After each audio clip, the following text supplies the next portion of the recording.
Salut la compagnie! Bienvenue dans Cogito Ergo Sum, le podcast qui cherche à décrypter les ingrédients d'une expérience utilisateur mémorable. Moi c'est Margot, je contribue à créer des expériences utilisateurs fluides et intuitives sur des logiciels, portails web ou applis mobiles depuis 2014. À travers ce podcast, j'ai envie de m'inspirer des expériences des autres. Je suis convaincue qu'il y a plein de points communs dans la création d'expériences utilisateurs, quel que soit le domaine. La prof qui prépare son TP pour ses élèves, le restaurateur qui travaille son concept de restaurant, ou les parents enjoués qui préparent le goûter d'anniversaire de leur enfant. C'est ce qu'on va explorer dans ce podcast. Quelle est la secret sauce des porteurs de projets qui ont réussi à créer une expérience utilisateur mémorable? Cet épisode est la suite d'un échange initié dans un épisode précédent que je vous recommande d'écouter avant de débuter celui-ci. Embarquez avec nous dans la suite de cette discussion pour en apprendre plus sur ce sujet passionnant. Il y a des clients qui viennent te voir vraiment uniquement pour de l'évaluation de produits, c'est ça? Évaluation de packaging, évaluation de concept, vraiment sur de prototypes, c'est-à-dire que voilà, il y a encore que quelque chose, un dessin sur écran, voilà, mais on a envie de le tester le plus tôt possible pour savoir voilà, pour aller dans la bonne direction. Ou ça peut être après évaluation de produits finis, enfin, voilà, ou de nouvelles formules de cosmétiques ou de produits dans leur globalité. Voilà, on a à peu près tous les niveaux. Et on peut avoir des types très différents, des boîtes de médicaments, on a des choses très diverses, mais on essaye voilà, avec nos méthodologies d'évaluer surtout les émotions. Ok. Alors comment vous y prenez pour évaluer les émotions? Alors justement, on a plusieurs. Il n'y a jamais une seule façon de faire. Et c'est vraiment ce sur quoi on essaie de les amener à travailler. C'est que souvent, ils viennent avec une idée. C'est-à-dire qu'on vient en nous disant moi, j'ai envie de travailler sur les expressions faciales et j'ai envie d'analyser les expressions faciales. Moi, j'ai envie... On a beaucoup de demandes comme ça, où juste sur... Ils savent, ou ils ont vu, ou ils ont lu, ou ils ont... Voilà. Et du coup, ils viennent avec une demande. Je veux de l'EEG, je veux savoir ce qui se passe dans le cerveau de mes consommateurs. Ou je veux uniquement des expressions faciales et je veux savoir analyser les expressions faciales. Et donc, on les accompagne déjà à se poser la question de est-ce que c'est vraiment l'outil qui va être pertinent par rapport à leurs besoins.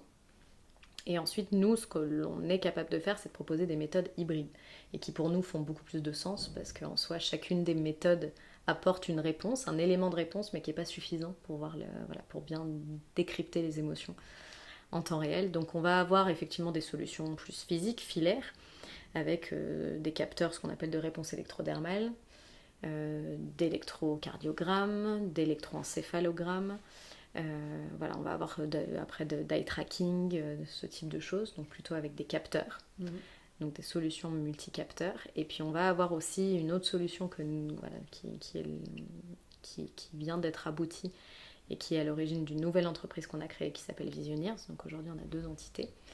Et sur cette deuxième entité, au contraire, on essaie de se passer de tout hardware et au contraire d'utiliser uniquement la vidéo et le son, comme en fait on est en train de le faire là, pour aller décrypter les émotions en temps réel. Okay. Donc là, ce qu'on va faire, ça va être analyser le discours, donc la sémantique, mais aussi la façon dont c'est dit. Donc ce qui est dit et la façon dont c'est dit. Donc les émotions dans la voix, la prosodie, donc à quel point la tonalité ou la hauteur ou le timbre de la voix va varier. À nouveau, effectivement, les expressions faciales qui apportent des informations qui sont à notre sens insuffisantes, mais qui couplées à d'autres outils, sont hyper intéressantes. À nouveau de l'eye tracking, ça va être aussi de la gestuelle, de la posture. Est-ce que j'oublie quelque chose? Du rythme cardiaque. Bref, on essaie d'aller coupler. Le rythme cardiaque à travers la vidéo? Ouais, il y a des modèles de machine learning, donc c'est des modèles de machine learning qui apprennent qu'on entraîne sur de l'analyse et qui sont capables de détecter le rythme cardiaque juste avec des micro-variations de la couleur de la peau. Ok. Et donc c'est un modèle, c'est presque... mon associé en parle mieux que moi parce que c'est lui spécialiste de la tech, c'est pas moi. Mais c'est celui qui prend le modèle de machine learning qui lui prend le plus d'énergie sur les serveurs, justement pour faire tourner ça, juste pour pouvoir aller détecter les micro-variations toutes les millisecondes de couleur de la peau, pour aller détecter le rythme cardiaque, c'est ce qu'il y a de plus dur. Mais oui, en fait, c'est possible même à travers l'écran. Et donc, on essaie de faire des mesures hybrides. Alors, des fois, elles ne sont pas toutes pertinentes, mais un maximum d'essayer d'avoir de la multimesure pour essayer d'être plus objectif dans ce que l'on va transmettre. Parce qu'effectivement, on a vu que l'explicite, ce que les personnes vont verbaliser, ça a énormément de valeur, parce que finalement, c'est ce que consciemment, elles sont capables de rationaliser et de verbaliser sur le produit, mais que c'est souvent pas suffisant, parce que déjà on n'est pas très bon pour parler de nos émotions. Donc derrière on leur demande de scorer, les techniques classiques c'était plutôt scorer sur des échelles, à quel point elles ont ressenti ou pas les émotions, mais déjà on n'est plus dans l'émotion en temps réel, puisqu'elles sont plus en train de le ressentir, on leur demande a posteriori d'aller noter, et puis quand on en est à le 4e produit et puis la 20e émotion, on n'est pas sur quelque chose d'extrêmement objectif par rapport à l'expérience qu'ils ont réellement vécue.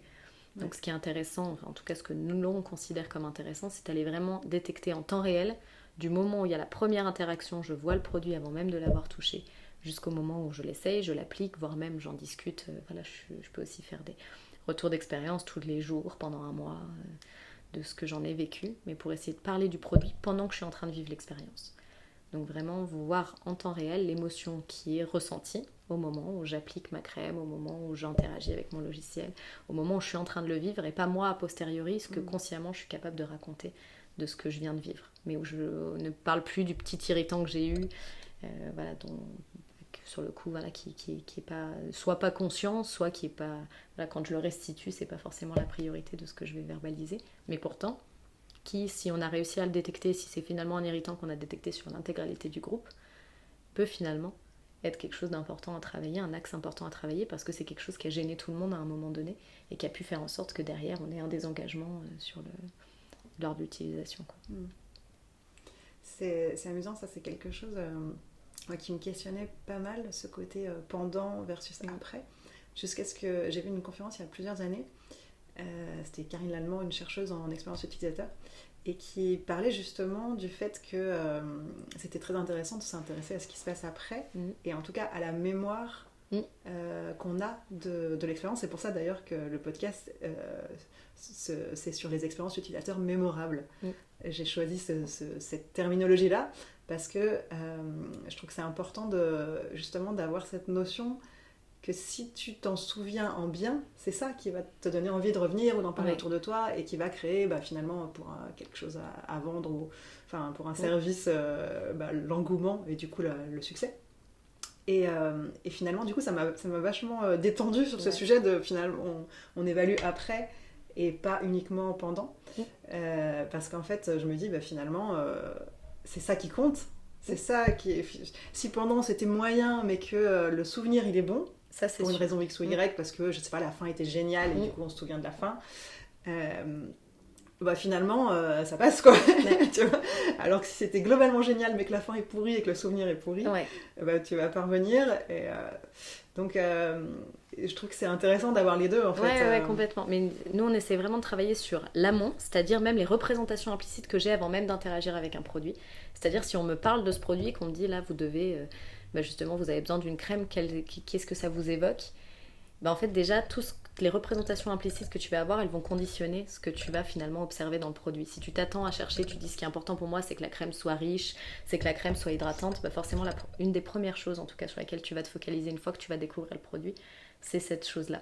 Et au contraire, si tu racontes une histoire différente avant même l'interaction avec le produit, tu vas de toute façon conditionner après la perception que tu auras du produit qui va être différente. Donc on essaie de travailler autant sur l'histoire amont et sur par exemple le packaging qui est la promesse finalement qui me donne envie d'aller ou pas. Et puis et on l'a vu, on cherche tellement à donner du sens à ce que l'on vit que c'est la cohérence et l'histoire qui est cohérente qui va faire qu'on va avoir une expérience positive à la fin, ou au contraire qu'on a eu une dissonance cognitive, c'est-à-dire que le packaging qui me promettait que la crème elle était issue des abeilles, d'un miel d'abeilles rares du sud de la France, et puis finalement quand je découvre la crème ça sent pas le miel, je retrouve pas les abeilles et il n'y a pas la promesse qui m'avait été faite. Et même si la crème prise indépendamment, quand je fais que de l'analyse de formule, plaît, là une fois qu'elle est mise dans un packaging où on m'a fait une promesse qui n'est pas tenue, et là il y a un côté hyper déceptif, il y a une dissonance cognitive qui fait qu'à la fin j'en garde un mauvais souvenir et que j'ai moins apprécié le produit qui était identique. Donc c'est pour ça qu'on essaie vraiment de faire par exemple si là on teste un produit cosmétique, analyser les formules, analyser les packaging seuls, puis analyser les formules dans les packs en faisant aussi des inversions, c'est-à-dire pour justement se rendre compte à quel point l'un peut conditionner la perception de l'autre. D'accord. Et ensuite, effectivement, la partie échelle de mémorabilité sur ce dont je me souviens, qu'est-ce qui m'a marqué, quels sont les piliers les plus importants pour moi qui ont fait que j'en garde ou pas un bon souvenir et qui me donneront ou pas envie d'y revenir. Et pour nous, ça c'est la dernière étape de finalement, je peux avoir l'intention d'achat et finalement je passe jamais à l'achat ou à la réutilisation parce qu'effectivement la dernière expérience elle n'était pas positive ou que j'en garde pas un très bon souvenir, ou aussi parce que là on me l'a fait tester sur le coup, je la trouve chouette mais en fait j'en ai pas besoin, donc j'ai pas de pertinence, il y a une pertinence de l'objet mais j'ai pas de pertinence motivationnelle, c'est-à-dire que j'ai aucune motivation à acquérir ou à avoir ce type d'objet ou de logiciel, j'en ai pas besoin, donc forcément même si je l'ai trouvé chouette, c'est super, l'étude elle me dit tout le monde a adoré à telle étape, etc., mais finalement j'aurais jamais d'acquisition client puisqu'en fait il y a personne qui en avait besoin. Tu l'évalues comment ça, cette partie-là? Je trouve que c'est pas simple, ouais. Parce que effectivement moi ça m'est arrivé de faire des tests utilisateurs, des fois même avec vraiment des personnes qui étaient dans la cible, qui me disent c'est génial, et derrière échec marché, tu vois, parce qu'en fait le modèle économique était peut-être pas bon, ou en tout cas l'acte d'achat n'a pas eu lieu, quoi. Mais c'est vraiment pour ça que je pense que c'est important d'analyser à toutes les étapes, parce que ça peut être finalement le produit en tant que tel, quand je le teste, il me convient, j'en ai besoin, mais finalement nous on a eu une problématique comme ça que je peux pas citer, mais d'un logiciel pour le coup, d'une application qui est gratuite, qui sur le principe répond à un besoin qui est fort, donc tout le monde devrait pouvoir vouloir l'utiliser, et finalement ils n'arrivent pas à acquérir de nouveaux clients alors que c'est gratuit et qu'il suffirait de la mettre et qu'en plus ça peut nous aider derrière. Et en fait ils ont réalisé que c'est parce que c'était justement sur juste les petites étapes de comment j'entre mes informations, comment je m'enregistre, etc., qui étaient tellement longues, fastidieuses, pas claires, où je m'y perdais sur le site, etc., que finalement, il y avait trop d'irritants pour que voilà, la balance bénéfice-effort, elle n'était pas favorable. Donc on essaie vraiment d'analyser l'intégralité du parcours client, en sachant qu'il y a vraiment ce biais d'apogée fin, ce qui démarre et ce qui termine l'expérience va vraiment conditionner moi ce que je vais en ressortir.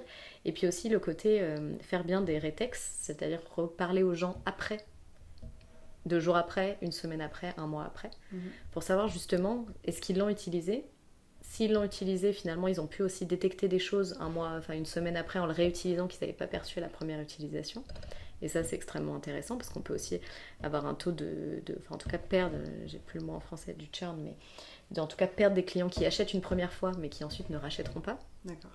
Du coup, on va pas pouvoir essayer de les fidéliser, donc il y a aussi cet aspect fidélisation client. Donc c'est important de les entendre à différentes étapes pour savoir ce qui a pu faire que finalement dans une routine, si je reviens à mes exemples beauté, mais sur une routine beauté, j'ai pu tester un produit où j'ai trouvé ça super chouette de me faire un nouveau massage avec un nouveau produit qui permet de masser en même temps que j'applique ma crème. J'ai trouvé ça super fun, super ludique au départ, j'ai adoré.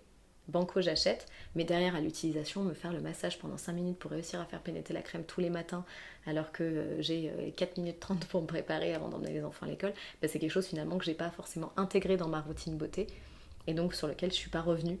Donc j'ai eu une bonne première expérience positive, mais je ne l'ai pas ancrée dans mes nouveaux automatismes et mes nouvelles habitudes. Et donc on a vraiment un travail à faire là-dessus sur quels sont aujourd'hui les automatismes qui sont les miens, les rituels qui sont les miens, et où du coup va s'insérer cette nouvelle utilisation pour savoir comment accompagner en fait la ritualisation pour être sûr qu'ensuite je vais pouvoir l'utiliser facilement tous les jours à une heure précise. Je sais pas, sur un logiciel par exemple, avoir aujourd'hui de plus en plus de gens enlèvent les notifications parce que justement pour éviter d'avoir trop de sollicitations, mais avoir la bonne notification au bon moment qui est le créneau où je vais pouvoir revenir sur l'app parce que sinon après je finis par l'oublier. Enfin, moi ça a été typiquement ça avec toutes les applications, Instagram, Facebook, et pourtant Dieu sait à quel point ils sont forts pour rendre ces applis addictives. Mais applis que tu trouves sympa sur le coup, si ça ne rentre pas dans ton quotidien et dans tes rituels de prendre l'habitude tous les jours d'aller les explorer, finalement tu réalises qu'un mois après tu y es allé 1 fois, que 2 mois après tu y es allé 3 fois dans le mois, et puis à la fin en fait tu t'enlèves l'appli. Et moi finalement je les ai toutes enlevées et j'en ai aucune aujourd'hui, mais pas parce qu'elles sont pas bien et que sur le coup elles sont pas, mais justement parce qu'elles s'intègrent pas dans mon quotidien. Donc il y a aussi ce côté de comment je vais faciliter la ritualisation et la réutilisation du produit. Et ça c'est difficile parce qu'aujourd'hui on est tellement sollicité avec des innovations partout, avec des pubs partout, avec des nouveautés tout le temps, que soit on se met dans une logique où on a envie d'être à la page Et en fait, on essaie de suivre le mouvement, mais du coup, ça oblige à se former à de nouvelles choses, en tout cas à s'adapter à de nouvelles choses au quotidien, à essayer tout le temps des nouveautés, etc. Soit finalement, on reste sur nos automatismes, sur notre pilote automatique, et en fait, on fait comme on fait tout le temps. Et donc, une nouvelle innovation, elle peut être hyper bien. Si elle ne répond pas à un besoin précis qui va me faciliter la vie, finalement, je vais revenir sur ma balance bénéfice-effort. Ça va me demander plus d'efforts que le bénéfice que ça va m'apporter sur du court terme. Et du coup, je l'abandonne, quoi. Ouais. Donc nous, c'est ce qui est difficile dans les entreprises qu'on accompagne, c'est que la plupart sont des entreprises du luxe, c'est-à-dire que c'est des produits qui se veulent très émotionnels, donc qui vont toucher la corde sensible et qui justement peuvent devenir addictifs et les gens le veulent, mais où on peut aussi, parce qu'on essaie de créer des nouveaux besoins, en fait se planter parce qu'il y a déjà tellement de choses proposées sur le marché que les consommateurs, même un très bon produit, ils vont facilement retourner à celui pour lequel ils ont l'habitude de l'acheter parce qu'ils ne se posent pas de questions et qu'une fois devant leur linéaire, ils le prennent et puis ils savent que ça marche et puis ils en sont satisfaits. Et on ne se pose pas la question au quotidien de est-ce que chaque produit que j'utilise ou chaque interaction que j'ai, est-ce qu'elle pourrait être meilleure? Est-ce qu'il n'y aurait pas un nouveau produit qui existe qui serait plus efficace? Si on est satisfait de ce qu'on vit au quotidien, on n'a pas forcément besoin d'aller chercher quelque chose en plus. Donc c'est ce qui est difficile quand on accompagne les clients, c'est que c'est pas seulement se dire il faut que je crée des expériences mémorables ou que je crée un produit qui plaise, mais il faut que je crée un produit qui plaise assez pour que certains clients qui ont déjà le même produit abandonnent le leur pour passer au mien. Ouais. Et c'est ça qui est difficile parce qu'il y a tellement de concurrence et tellement d'autres produits qui existent que là, c'est accepter que certains perdent leurs habitudes, achètent peut-être ailleurs, achètent peut-être différemment, pour essayer d'acquérir mon produit à moi. Ouais, c'est ça, changer les habitudes, c'est quelque chose d'hyper compliqué. C'est le plus compliqué. Déjà, moi du coup, je bosse sur des logiciels professionnels où les gens, ils n'ont pas le choix finalement. Alors c'est peut-être d'autant plus compliqué que ça leur est imposé, mais on sait que voilà, parfois c'est très difficile pour les gens de prendre des nouvelles habitudes, de passer d'un vieux fichier Excel à une application, même si l'application elle fait gagner beaucoup de temps, c'est quand même un changement. Ouais. Et on a intérêt que l'expérience elle soit vraiment top pour qu'ils s'en plaignent pas. Ouais. Mais du coup, c'est vrai que quand c'est à toi de faire cet effort de changer, j'imagine qu'il y a aussi des notions de personnalité, des gens qui sont plus ouverts, plus d'attrait à la nouveauté, c'est nouveau, j'ai envie d'essayer, c'est qu'il y a un côté excitant, puis il y a les autres, il y a des profils où c'est plutôt, dans tous les cas, changer, ça va me demander un effort, et mon cerveau, par principe du moindre effort, si aujourd'hui il a déjà quelque chose qui fonctionne, et une solution qui fonctionne par rapport aux objectifs qu'il a, pourquoi en changer? J'ai un client justement dans l'industrie qui me disait que dans son entreprise, il y a deux métiers. Il y a un métier justement de maintenance que j'évoquais tout à l'heure. Et puis, il y a un métier de plus d'innovation, d'aller améliorer dans des entreprises, dans des industries, les choses pour aller vers des machines plus écologiques qui consomment moins, etc. Et qu'en fait, il voit une différence sur tout ce que lui il propose. Lui, il est plus côté logiciel, quoi. Et entre ces deux populations, que ceux qui sont plus dans la maintenance, dans la gestion des problèmes au quotidien, la nouveauté, ils n'ont pas du tout envie en fait. Ils interprètent ça comme ils ont déjà des problèmes tous les jours ils doivent gérer des problèmes et du coup aller tester un truc nouveau pour eux c'est forcément ils voient ça sous le prisme des problèmes, la perte de temps. Alors que ceux qui sont dans l'amélioration de l'existant, dans essayer de voir un futur plus sympa, ils ont un attrait beaucoup plus important vers ça. Non, mais il y a une mission là qu'on démarre là, à la fin du mois de juin, qui est vraiment sur ce sujet-là, où vu qu'on travaille beaucoup avec des experts, donc des gens qui sont très experts de leur sujet, mais qui du coup finissent par acquérir des automatismes et un peu une dynamique de on fait toujours comme on fait tout le temps, et puis une dynamique plutôt orientée problème, détecter tous les problèmes tout le temps que orientée solution. Et donc effectivement, quand on leur propose de nouvelles choses, ils ont un côté, mais on a déjà tellement d'injonctions, tellement de changements en fait à vivre en ce moment dans les entreprises, que me rajouter un changement supplémentaire sur un logiciel, une nouvelle façon d'aborder quelque chose qu'on fait déjà, etc.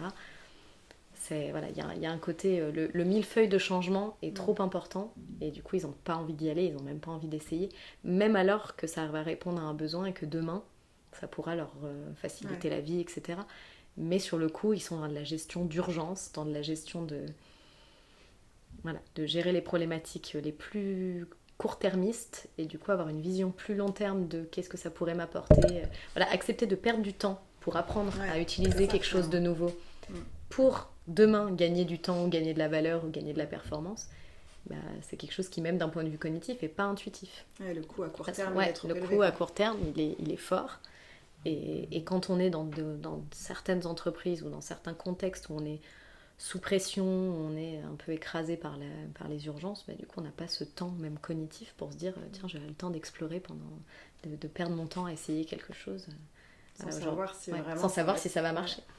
C'est un risque en fait. Ouais, mais nous on voit vraiment le côté, le temps qui est devenu une réponse, enfin en tout cas les problématiques de temps qui sont devenus un enjeu sur quasiment tous les sujets. Là, on va sur des sujets d'innovation parce que oui, ça pourrait être utile, mais ça va me faire perdre du temps sur le coup, donc je préfère pas essayer. Sur des problématiques après managériales, organisationnelles, aujourd'hui on a tellement de pression temporelle qu'on n'a plus le temps de faire de la stratégie, de faire un pas de côté, de réfléchir à la meilleure solution. On fait vite, quoi. Et dans ce monde qui va très vite, créer de l'innovation, c'est un enjeu supplémentaire parce que c'est créer de l'innovation. Encore quand on répond à un besoin, je sais pas, on a inventé le briquet, c'était plus rapide que de faire du feu à la main. À mon avis, l'innovation elle a été plutôt rapide l'adoption de l'inno, elle était plutôt rapide et facile. Quand aujourd'hui on est beaucoup dans finalement créer de nouveaux besoins, sur certaines innovations, on essaie de créer. Et c'est beaucoup plus dur à adopter, quoi. L'adoption et l'appropriation sont plus difficiles. Si je reviens sur l'évaluation, parce que c'est de ça dont on parlait à la base, c'est quoi les méthodes que tu utilises ou enfin, les critères, je sais pas, la taille de l'échantillon, comment tu t'y prends de manière un peu plus concrète? Ouais, alors initialement, la taille d'un échantillon, après c'est des questions de seuil statistique, ça dépend de ce qu'on va vouloir évaluer. Quand on est sur un panel avec une cible assez bien définie ou avec une cible qui est plutôt homogène, on dit une trentaine de participants, on atteint un seuil statistique qui est satisfaisant, donc ça peut suffire. Quand on est sur des problématiques plus complexes où on va devoir analyser plusieurs variables, voire même plusieurs sous-groupes, parce qu'en fait à l'intérieur du groupe il y a des gens qui ont des âges différents, finalement même des couleurs de peau différentes. Donc sur des problématiques cosmétiques, c'est extrêmement important. Dans ce cas-là, il va falloir faire énormément grandir le panel pour essayer de faire en sorte que toutes nos analyses, ensuite nos sous-analyses, puissent quand même avoir un seuil statistique qui soit important. Donc en fait, nous, nos choix de taille de panel ne sont que guidés par des formules statistiques bêtes et méchantes sur quelle est la puissance de l'effectif nécessaire pour trouver l'effet, que l'on cherche. Après, ça va dépendre de où on se situe dans le projet. C'est-à-dire que quand on teste un prototype, qu'on est en phase très amont, en tout cas, et qu'on a envie d'avoir des premiers, en tout cas de le confronter le plus rapidement possible, on n'a pas besoin de faire une étude auprès de 200 consommateurs. Si déjà on en entend 10, 20, 30, et qu'en plus on arrive à trouver ces invariants, ces dénominateurs communs entre un panel même petit, ça peut être déjà pertinent. Et d'autant plus maintenant qu'on utilise cette méthodologie-là à travers Visioneers que l'on a développée, qui nous permet d'aller détecter beaucoup plus finement. Déjà, on détecte en temps réel, donc finalement on détecte un nombre de mesures qui sont extrêmement importantes. On détecte en hybride, c'est-à-dire qu'à chaque fois qu'une phrase est dite, finalement on analyse la phrase, son contenu sémantique, les émotions dans la voix, où est-ce qu'on a regardé, qu'est-ce qu'on était en train de faire au moment où on était en train d'interagir et qu'on verbalisait ça, etc. Donc finalement on multiplie tellement les mesures qu'on arrive à avoir des mesures qui sont beaucoup plus fortes. Et donc on peut réduire les panels, réduire aussi les temps, parce que souvent on fait parler les gens assez longtemps, puis on réalise qu'en fait les émotions qu'ils vivent, elles sont dans les premières secondes, premières minutes, et qu'au bout de 3 minutes après ils rationalisent, ils verbalisent, ils répondent, mais ils sont plus dans l'émotionnel. Donc finalement c'est plus ce qui guidera leur choix, leur satisfaction sur l'expérience qu'ils ont vécue. Donc finalement on en vient à faire des études beaucoup plus courtes qu'avant en termes de durée avec le consommateur ou avec le panéliste, mais par contre en utilisant beaucoup plus d'outils pour essayer de détecter plus finement les choses. Donc on est passé d'une dynamique où on essayait plutôt d'en savoir le plus possible sur des temps assez longs, à une dynamique où on a essayé de resserrer au contraire les durées, essayer de faire parler les gens le moins possible, mais de façon la plus spontanée et la plus proche de ce qu'ils sont en train de vivre en temps réel de l'expérience vécue. Ok. Et par contre de les entendre plusieurs fois, ça c'est quelque chose vraiment qui revient. C'est de ne pas uniquement analyser quand ils découvrent le produit ou quand ils découvrent l'outil, mais ensuite d'avoir leur feedback à une semaine, leur feedback à un mois, leur faire réutiliser le produit et voir aussi les automatismes qu'ils ont acquis. C'est-à-dire que la façon dont la première fois, ne le connaissant pas, ils ont pris le temps de regarder un certain nombre de choses, et puis finalement, un mois après, comment ils le réutilisent. Parce que des fois, il y a des choses très intéressantes à voir sur comment j'ai interagi la première fois avec le produit, où j'ai respecté peut-être le rituel, le manuel qu'on m'avait mis à côté, puis la façon dont moi je me suis créé ma propre expérience et dont je l'utilise aujourd'hui pour que ça réponde à moi, ma routine, ou moi la façon que j'ai de faire. Ou même si je prends un exemple de logiciel, au départ on peut leur demander d'aller cliquer là, ils vont tout regarder, ils vont voir le bas parce qu'ils vont prendre le temps de tout regarder parce qu'ils sont face à quelque chose qu'ils ne connaissent pas. Et puis un mois après, on voit quand ils interagissent, ils appuient tout le temps sur le même bouton, ils font parfois quelque chose qui est plus long à faire pour arriver au même résultat parce qu'ils ont oublié qu'il y avait un raccourci ou quelque chose de plus rapide à faire, mais parce qu'ils ne l'ont pas ancré dans leurs habitudes. Donc c'est intéressant de voir comment on a interagi, comment avec l'utilisation, on a transformé parfois l'objet qu'on n'utilise plus de la même façon. Ouais. Donc pour ça, il faut déjà avoir un produit fini ou quasiment fini. Un produit fini ou en tout cas quelque chose, parce qu'on le fait aussi avec du 3D, avec du digital, mais en tout cas quelque chose à montrer au client avec lequel il va pouvoir interagir, passer du temps à regarder dessus. Du 3D, tu vas pas lui demander 2 semaines après comment tu non, mais il pourrait demander en tout cas qu'est-ce que ça représente pour lui, qu'est-ce qui lui plaît sur ce produit-là.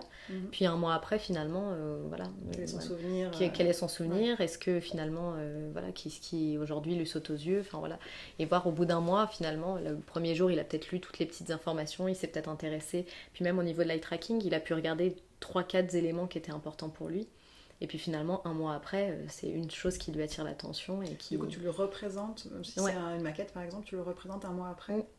On leur demande, on fait une partie mémorabilité, donc de quoi ils se souviennent et à quelle catégorie ça se rattache. Est-ce que, quelle est la catégorie du souvenir. Et puis ensuite, après aussi de revoir le produit et de voir aujourd'hui, une fois à froid, finalement, s'il devait changer quelque chose sur le produit, qu'est-ce que ce serait. Parce qu'en fait, souvent, cette question à chaud, les résultats sont absolument pas... il y a peu de choses intéressantes qui en ressortent. Parce qu'en fait, ils viennent de le découvrir, ils sont déjà dans l'interaction, ils n'ont pas encore eu le temps de mûrir l'utilisation ou de réfléchir vraiment à comment ils pourraient l'utiliser. Du coup, leur demander à chaud, finalement, qu'est-ce qui changerait sur le produit. Souvent, on enfonce un peu des portes ouvertes, ils disent des choses qui ne sont pas forcément pertinentes.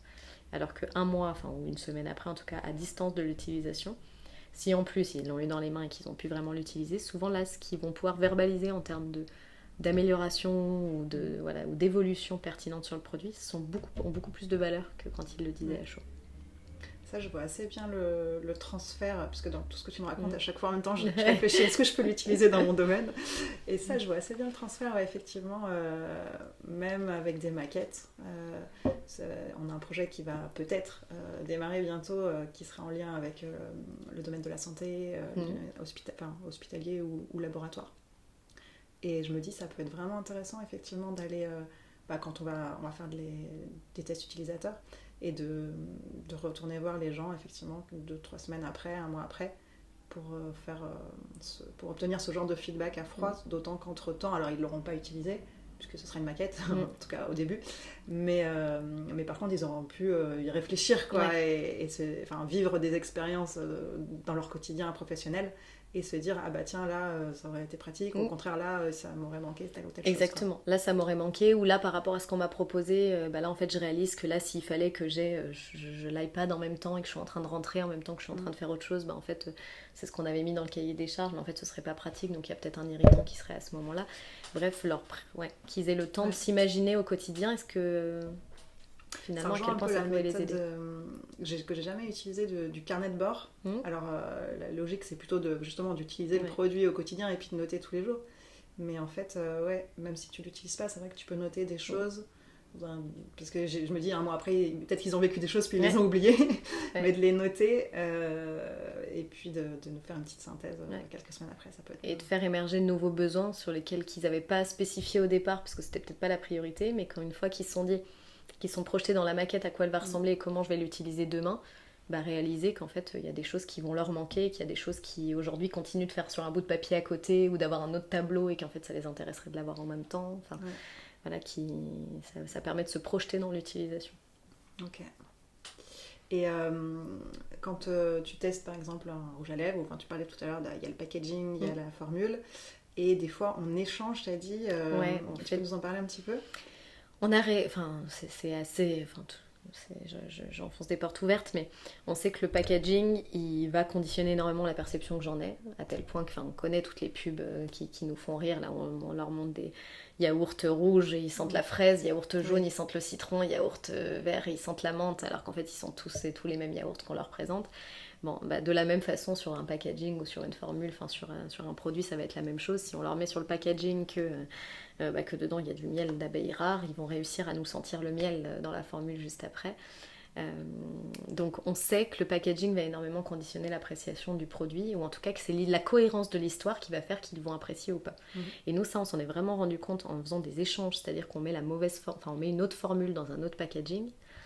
Et on se rend compte que déjà les gens préfèrent quand c'est la bonne. Alors autant ils sont pas capables de détecter qu'on a changé la formule dedans, autant ils sont capables, en tout cas ils verbalisent une dissonance qui les gêne, de dire je trouve ça pas cohérent, le packaging il est rose, dedans ils ont mis une crème qui est blanche, du coup il y a que 20, voilà. Et en fait c'est la dissonance et c'est les différences et c'est les contrastes qui les perturbent et qui font que finalement des fois on a une dépréciation du produit. Et à l'inverse, sur un produit qui a été pensé comme étant en tout cas le bon produit dans son bon packaging, etc., on réalise que c'est souvent ça qui fait l'appréciation. C'est si l'histoire est cohérente et qu'il y a une cohérence multisensorielle entre la promesse, entre ce qu'ils découvrent, entre l'odeur et le toucher, etc., finalement ils apprécient globalement l'expérience. Et si par contre il y a une dissonance et qu'il y a par exemple une odeur très forte sur quelque chose qui doit être une crème de nuit que je dois mettre, etc., c'est les contrastes qui entraînent une dépréciation. Donc c'est pour ça qu'on s'amuse, en tout cas, à faire des inversions pour se rendre compte de qu'est-ce qui est réellement pertinent à modifier sur le produit versus qu'est-ce qui est conditionné juste par le packaging qu'ils ont vu avant, mais qui n'est pas forcément pertinent à modifier sur la formule seule. Donc on va leur faire découvrir uniquement les formules d'abord, pour vraiment s'enlever de tout support visuel, enfin en tout cas de toute cohérence visuelle, et vraiment analyser la formule en elle-même. On va analyser ensuite la formule, le packaging seul, pareil pour vraiment voir le pack, parce que finalement quand je suis sur un linéaire dans n'importe quelle boutique, je vais pas pouvoir la tester, la crème, ou tester le Nutella. Donc je vais de toute façon faire confiance au packaging qui m'attire, qui me donne envie de le ramener chez moi et de tester. Donc le packaging a quand même une histoire à raconter tout seul. Et ensuite les produits dans les packaging, avec des combinaisons pour se rendre compte de vraiment l'influence à chacune des étapes et essayer d'enlever un maximum de biais dans ce que l'on va leur faire vivre. Alors après il y a aussi la possibilité qu'on fait aussi de faire des packaging tous en blind, c'est-à-dire que c'est tous le même packaging pour tous les produits que l'on teste, et comme ça déjà on se soustrait de l'influence du visuel et de à quoi va ressembler le produit. On ne teste que la fonctionnalité ou l'efficacité du produit. Mais on sait que quand demain on va le remettre dans un packaging, ça racontera plus la même histoire. Parce que si là c'était dans une petite boîte noire froide et qui me racontait rien et que j'ai testé de but en blanc quelque chose, ce sera pas la même chose qu'une fois que j'aurai été surpris ou été emballé ou au contraire été un peu refroidi par le pack et qu'ensuite je vais le tester. C'est vraiment une histoire de cohérence en fait. C'est vraiment une histoire pour le coup de sens et d'histoire, quoi. Par rapport à ce que tu disais tout à l'heure justement de la cohérence entre tout ça, ça me donne l'impression que finalement c'est vraiment l'ensemble qu'il faut tester, et que tester tout seul l'un ou l'autre, finalement je sais pas, qu'est-ce que ça apporte? Ça va tout de même permettre de dire justement d'un point de vue purement sensoriel et fonctionnel, et quand je vois le produit, est-ce que en dehors de tout packaging je peux finalement être moins fan de la couleur, que l'odeur me gêne, etc. Une fois qu'on m'a mis le mot dessus, tu vois, des fois ça arrive qu'à l'analyse de la formule ils trouvent que l'odeur est pas hyper agréable, ou ils n'arrivent pas à l'identifier, et du coup le côté ils n'arrivent pas à donner du sens, les perturbe. Donc ils sont là, l'odeur, je sais pas si j'aime ou pas, parce qu'en fait ils savent pas ce que c'est. Mais une fois que c'est mis dans le packaging et qu'on leur a dit ce que c'était, de la lavande avec du je sais pas quoi, et là ils reconnaissent, ou ils pensent reconnaître quand on fait des échanges, mais en tout cas. Et donc ils ont l'histoire, donc finalement ils ont une appréciation qui est plus forte. Donc c'est quand même intéressant de les voir dissocier, surtout quand on va faire cette fois de la comparaison. c'est-à-dire se rendre compte s'il y a un produit qui est plus apprécié que l'autre parce que justement il y a l'intensité de l'odeur qui va être plus forte. Ils vont aller plus dans le détail quand il y a le produit seul que quand il y a le packaging. Ils sont tellement conditionnés par ce qu'ils ont vu dans le pack que finalement ils vont retrouver dans la crème ce qu'ils auront vu dans le pack avant, ce qu'ils auront lu dans le pack. Ce que je veux dire, c'est que vu que c'est ça qui va être vécu au final, l'ensemble, peu importe, j'ai l'impression que peu importe ce qu'ils vivent avec le produit sans le packaging, finalement, tu vois, même s'ils aiment pas trop l'odeur, si une fois que c'est dans le packaging, ils l'aiment bien, c'est ça qui compte, parce que c'est ça qu'ils vont vivre au final. Ouais, mais vu qu'on essaye, en tout cas dans les marchés sur lesquels on travaille, où on vise l'excellence et on vise, on va dire la perfection, en tout cas de la création, on est obligé de passer par cette phase de dire la crème seule, si justement je la mettais dans un packaging Lidl, elle devrait quand même convaincre les gens. Et si je la mets dans un packaging Chanel et que là j'ai le côté luxe, etc., je dois pouvoir, en tout cas, dans tous les cas, convaincre le client.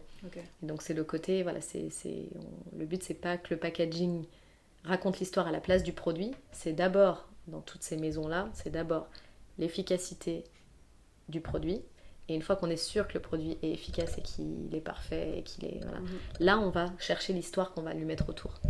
Mais ça part toujours du produit en tant que tel, quoi. Parce que c'est ça qu'on vend et c'est ça qui a de la valeur.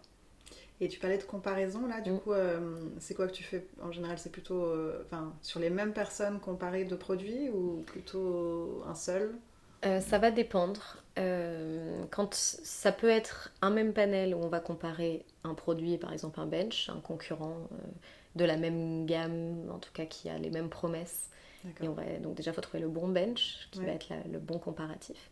Le problème juste quand on fait donc ce qui est intéressant, parce que du coup c'est aujourd'hui un produit par exemple qui marche sur le marché, dans le même segment, près de la même cible, où on sait qui convainc les gens, puis du coup avant de lancer nôtre, en tout cas un autre produit, on essaie de comparer par rapport à ce bench ce qui est vécu. Mais on a remarqué que vu que les gens, on ne perçoit de toute façon que par contraste, ce qui va me paraître trop fort et trop fort par rapport à la crème que j'ai sentie avant, ou pas, qu'il y a beaucoup on perçoit beaucoup par contraste. Donc en fait, comparer deux produits va entraîner de toute façon une comparaison de l'un par rapport à l'autre. Et donc on va avoir du mal à savoir objectivement sur le produit ce qu'il a provoqué ou ce qui a plu sur le produit.